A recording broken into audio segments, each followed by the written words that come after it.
Assalamu alaikum viewers and welcome back to my channel Study Law with Bushra.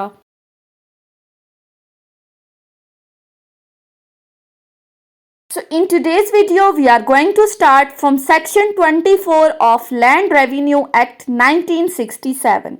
But before starting the discussion, I request you all to please subscribe to my channel and don't forget to press the bell icon for latest updates. Do share this video with your friends and don't forget to comment your feedback. So let's move towards the discussion.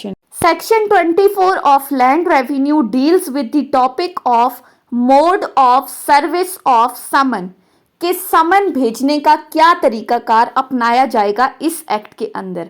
So section 24 की clause 1 कहती है a summon issued by a revenue officer shall if practicable be served personally on the person to whom it is addressed on his authorized agent or on an adult male member of his family usually residing with him। सबसे पहली बात इस clause में की गई है कि सबसे पहली कोशिश तो ये होगी कि समन पर्सनली उस बंदे तक पहुंचाया जाए। अगर पर्सनली नहीं हो सकता तो सेकेंडली उसके ऑथराइज एजेंट को दिया जाएगा। अगर उसके ऑथराइज एजेंट तक भी नहीं पहुंचाया जा सकता और पर्सनली भी उसको नहीं दिया जा सकता तो तीसरी जो सिचुएशन इसमें की गई है कि उस पर्सन की फैमिली के किसी भी एडल्ट मेल मेंबर को ये समन दिया जाएगा। याद रखना है एडल्ट मेल मेंबर को। उसके बाद आ जाते हैं क्लॉज 2 के ऊपर। क्लॉज 2 कहती है if the service can not be effected in the manner provided in sub section 1 और if the acceptance of the service is refuse कि अगर तो जो तरीकाकार सब सेक्शन 1 में बताया गया है उस तरह से समन सर्व नहीं किया जा सकता या जिस बंदे को समन दिया जा रहा है वो उसको एक्सेप्ट करने से इनकार कर रहा है तो फिर क्या होगा। The summon may be served by affixing a copy thereof at the usual or the last known place of the residence of the person to whom it is addressed। तो फिर क्या तरीकाकार अपनाया जाएगा कि जिस जगह पर वो बंदा रिहाइश पजीर है उस जगह पर उसके घर के बाहर उस समन की एक कॉपी चिपका कर दी जाएगी। और if that person does not reside in the district in which revenue officer is employed and the case to which summon relates has a reference to land in that district, summon may be served by। और अगर तो जिस district के अंदर वो revenue officer employed है वो काम कर रहा है उस डिस्ट्रिक्ट के अंदर उस बंदे की रिहाइश नहीं है जिसके नाम पर समन इशू किया जा रहा है तो फिर क्या तरीकाकार अपनाया जाएगा। Number 1 sending it by post to the collector of district in which that person has his usual residence who shall cause it to be served in accordance with provisions contained in subsection 1। तो फिर ये जो समन है ये उस district के collector को by post भेजा जाएगा और वो कलेक्टर फिर आगे फर्दर उस बंदे तक ये समन पहुंचाएगा। या फिर secondly affixing a copy of summon on some conspicuous place in near the state where the land is situated या जिस लैंड पर वो बंदा रह रहा है रिहाइश पजीर है उस जगह पर उसकी किसी भी नुमाया जगह पर उस समन को चिपका कर दिया जाएगा। थर्ड सिचुएशन कहती है if the summon relates to a case in which the person having the same interest are so numerous that the personal service on all of them is not reasonable, if the revenue officer so directs be served by the delivery of copy to such person as the revenue officer nominates and by proclamation of the contents for the information of the other person interested। अब इस third clause में कहा गया है कि अगर तो situation ऐसी है कि किसी केस के अंदर बहुत सारे लोगों का सेम इंटरेस्ट है तो जहां पर बहुत सारे लोग इन्वॉल्व है लेट्स से कि 20, 40, 50 इतने लोग हैं तो इन तमाम लोगों तक पर्सनली समन भेजना इम्पॉसिबल है। तो ऐसी सूरत में क्या होगा समन कैसे भेजा जाएगा। रेवेन्यू ऑफिसर इन तमाम लोगों में से जितने लोगों के नाम नॉमिनेट करेगा उनको पर्सनली समन सर्व किया जाएगा और बाकी जितने भी लोग रह जाएंगे उनको बाय प्रोक्लेमेशन इस समन की इंफॉर्मेशन दी जाएगी। उसके बाद आ जाते हैं क्लॉज 4 के ऊपर। क्लॉज 4 बात करता है a summon may if the revenue officer so directs be served on the person named therein either in addition to or in substitution for any mode of the service by forwarding the summon by registered post to the person concerned। इस clause में कहा गया है कि ये जो proclamation का तरीकाकार है इसके साथ इन एडिशन टू या इन सब्सटीट्यूशन रजिस्टर्ड पोस्ट भी की जाएगी। उसके बाद सब सेक्शन 5 क्या कहता है When a summon is forwarded as aforesaid, the revenue officer may presume that the summon was served at the time when the letter would be delivered in the ordinary course of the post. इस clause में कहा गया है कि ये जो service of the समन है इसको प्रिज्यूम किया जाएगा कि जितने टाइम में एक लेटर की डिलीवरी होती है बाय पोस्ट उतने ही टाइम में ये समन की सर्विस भी हो जाएगी। उसके बाद आ जाते हैं सेक्शन 25 के ऊपर। सेक्शन 25 बात करता है mode of service of the notice, order और प्रोक्लेमेशन और कॉपी देयर ऑफ। अब इसमें नोटिस, ऑर्डर और प्रोक्लेमेशन का तरीकाकार बताया गया है कि उसको किस तरह से सर्व किया जाएगा। सो सेक्शन 25 कहता है अ नोटिस, ऑर्डर और प्रोक्लेमेशन और copy of any document issued by the revenue officer for service on any person shall be served in the manner provided in section 24 for the service of the summon. अब इसमें कहा गया है कि revenue officer जो notice, order या proclamation issue करता है किसी भी पर्सन के नाम, तो उसको सर्व करने का तरीकाकार भी बिल्कुल वही है जैसे सेक्शन 24 में समन की सर्विस का तरीकाकार बताया गया है। यानी इनको भी बिल्कुल उसी तरह से उस बंदे तक पहुंचाया जाएगा जैसा कि समन का तरीकाकार है सेक्शन 24 में।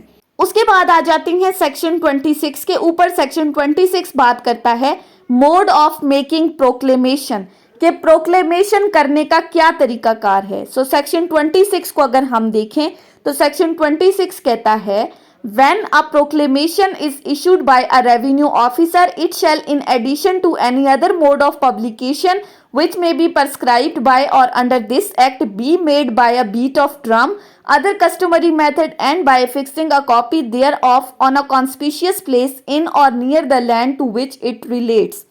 अब इसमें कहा गया है कि जब कभी भी एक रेवेन्यू ऑफिसर की तरफ से प्रोक्लेमेशन इशू किया जाता है तो उसका पहला तरीकाकार क्या होगा कि बाय पब्लिकेशन उसका तरीकाकार अपनाया जाएगा जो कि इस एक्ट के अंदर बताया गया है, या फिर by the beat of the drum यानी कि ढोल वगैरह बजाकर ऐलान किया जाएगा कि किस बंदे को जो है वो बुलाया जा रहा है, तलब किया जा रहा है। ये बहुत पुराना तरीका है। या और कोई भी कस्टमरी मेथड या यानी कोई भी जो रिवायात हैं उनके अकॉर्डिंग वो तरीकाकार अपनाया जाएगा, या फिर जिस पर्सन के नाम ये प्रोक्लेमेशन इशू की जा रही है या ये नोटिस इशू किया जा रहा है जिस जगह पर वो रिहाइश पजीर है उस जगह की किसी नुमाया जगह पर इसकी एक कॉपी जो है वो चिस्पांक कर दी जाएगी। उसके बाद आ जाते हैं सेक्शन 27 के ऊपर। सेक्शन 27 बात करता है inquiries under the act to be deemed judicial proceedings, कि इस एक्ट के अंदर जो इंक्वायरी कंडक्ट की जाएगी उसको समझा जाएगा एज जुडिशियल प्रोसीडिंग्स। अब ये क्या हुआ?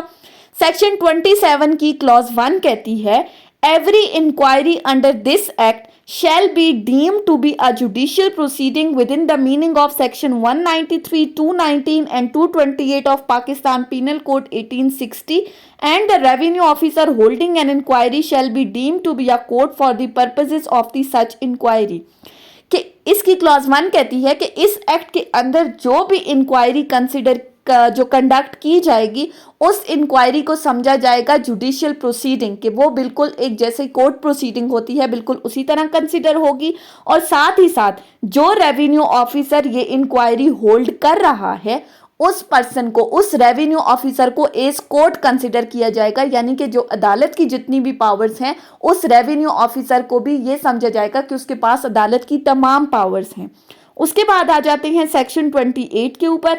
अच्छा, सेक्शन 28 से पहले सेक्शन 27 की क्लॉज 2 रह गई थी। वो क्या कहती है?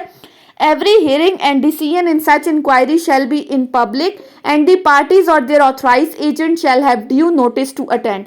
शैल का वर्ड यूज हुआ है कि इस सेक्शन के अंदर जो इंक्वायरी की बात की गई है उस इंक्वायरी को जो सुना जाएगा और जो उस पर डिसीजन दिया जाएगा वो पब्लिकली दिया जाएगा, जिस तरह हमारी अदालतों में फैसला सुनाया जाता है, यानी कि ओपनली, पब्लिकली। और जो भी पार्टीज इसमें इन्वॉल्व हैं वो पार्टीज या उनके ऑथराइज एजेंट को बाकायदा नोटिस भेजा जाएगा कि वो फलान दिन पर आकर कोर्ट की प्रोसीडिंग्स को या इस रेवेन्यू ऑफिसर की प्रोसीडिंग्स को सुन सकती हैं।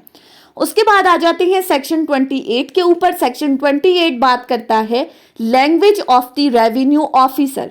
सेक्शन 28 कहता है गवर्नमेंट में by notification declare what shall for the purposes of this act be deemed to be the language in ordinary used in any specified part of the province, कि government जो है वो एक नोटिफिकेशन के through ये ऐलान करेगी कि इस एक्ट के पर्पजेस के लिए कौन सी लैंग्वेज जो है वो यूज़ की जाएगी रेवेन्यू ऑफिसर के लिए, और मोस्टली ये जो लैंग्वेज है ये उर्दू होती है।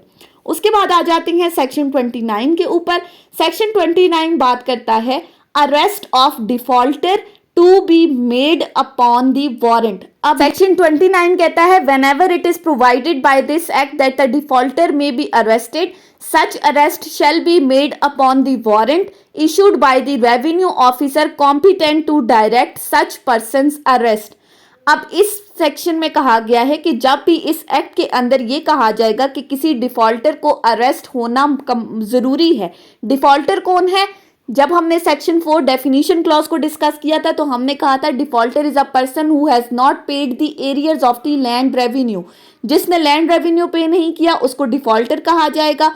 अब अगर इस एक्ट के अंदर उस डिफॉल्टर की अरेस्ट ज़रूरी है तो फिर वो अरेस्ट जो है रेवेन्यू ऑफिसर के अरेस्ट वारंट इशू करने के बाद ही अमल में लाई जाएगी। सबसे पहले रेवेन्यू ऑफिसर उसकी अरेस्ट वारंट इशू करेगा, तब उस पर्सन को अरेस्ट किया जाएगा। वैसे पुलिस किसी भी पर्सन को बिना वारंट के अरेस्ट नहीं कर सकती।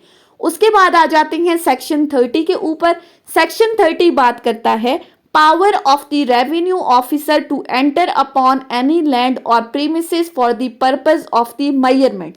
अब इस सेक्शन में रेवेन्यू ऑफिसर की पावर्स को डिस्कस किया गया है। It shall be lawful for any revenue officer and any person acting under the orders of the revenue officer at any time to enter when necessary for the purpose of the measurement, demarcation, fixation, inspection of the boundaries, boundary marks, classification of soil, assessment, or for any purpose connected with the lawful exercise of this office under the provision of this act or any other law for the time being in force relating to the land revenue upon any land or premises whether belonging to government और private individuals. अब इस section में कहा है कि revenue officer को इस section के अंडर पावर दी गई है कि वो किसी भी लैंड पर, चाहे वो गवर्नमेंट की है या किसी प्राइवेट पर्सन की है, उस लैंड पर एंटर हो सकता है। वो रेवेन्यू ऑफिसर या कोई भी पर्सन जो उस रेवेन्यू ऑफिसर की डायरेक्शंस के अंडर काम कर रहा है for the purpose of the measurement की पर्पज से, या डिमार्केशन हदबंदी करने के लिए, inspection of the boundary marks, या कोई भी असेसमेंट करने के लिए, या कोई भी और पर्पज जो कि उसकी पावर्स के अंदर, उसकी ऑफिस की पावर्स के अंदर इंक्लूडेड है। इस सेक्शन के अंडर उसके लिए लॉफुल है किसी भी ज़मीन पर एंटर होना। लेकिन इसके साथ एक प्रोवाइजो अटैच की गई है और वो कहती है that no premises used in human dwelling shall be entered upon except with the consent of the occupier or without serving on the occupier a notice of the not less than 7 days in the prescribed form। इसमें कहा गया है कि लेकिन revenue officer किसी भी ऐसी ज़मीन पर एंटर नहीं हो सकता जो कि ह्यूमन ड्वेलिंग के लिए यूज़ हो रही है। मीन्स टू से कि जहाँ पर रिहायशी पर्पजेस के लिए अगर कोई ज़मीन इस्तेमाल हो रही है, लोग वहाँ पर रह रहे हैं, तो वो ज़मीन पर उस ऑक्युपायर की कॉन्सेंट के बगैर एंटर नहीं हो सकता। और उसकी कॉन्सेंट किस तरह से ली जाएगी कि आप वहाँ के रहने वाले लोगों को 7 दिन पहले एक नोटिस दोगे कि हम आपकी ज़मीन पर एंटर होना चाहते हैं मेजरमेंट के पर्पजेस के लिए। तो अगर वो ऑक्युपायर आपको कॉन्सेंट देता है वहाँ का रिहायशी, तो फिर रेवेन्यू ऑफिसर या कोई भी पर्सन जो उसकी डायरेक्शन के अंडर काम कर रहा है वो एंटर हो सकता है। एक और प्रोवाइजो अटैच की गई है और वो प्रोवाइजो क्या कहती है that due regard shall always be paid to the social and the religious prejudice of the occupiers। अब इस प्रोवाइजो में कहा गया है कि जो भी रिलीजियस प्लेसेस हैं, जो मसाजिद वगैरह हैं या जो गिरजाघर वगैरह हैं, उन पर एंटर होने के लिए आपको खास एहतराम का ख्याल करना पड़ेगा। उसके बाद आ जाते हैं सेक्शन 31 के ऊपर। सेक्शन 31 बात करता है प्लेस ऑफ द सिटिंग। अब इस सेक्शन 31 की क्लॉज 1 क्या कहती है? अ revenue officer other than N assistant collector of the first grade may exercise his power under this act at any place within the limits of his jurisdiction. कि एक revenue officer other than assistant collector, अब इसमें assistant collector included नहीं है, एक revenue officer अपनी jurisdiction के अंदर, अपनी लिमिटेशन के अंदर रहते हुए अपनी पावर्स को एक्सरसाइज कर सकता है इस एक्ट के अंडर। फिर इसी सेक्शन की क्लॉज 2 कहती है an assistant collector of the first grade may exercise his powers at any place within the district in which he is employed. दूसरी क्लॉज में कहा गया है कि जो असिस्टेंट कलेक्टर है ग्रेड फर्स्ट का वो अपनी पावर्स को कहाँ एक्सरसाइज करेगा, जिस डिस्ट्रिक्ट के अंदर वो एम्प्लॉयड है, जिस डिस्ट्रिक्ट के अंदर वो काम कर रहा है उसी डिस्ट्रिक्ट के अंदर उस हद तक वो अपनी पावर्स को एक्सरसाइज कर सकता है।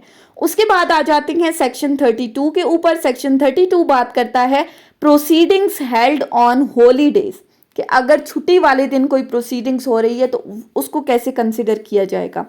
Any proceedings held before a revenue officer under this act on a day notified as holiday shall not be invalid by the reason of such proceedings having been held on that day।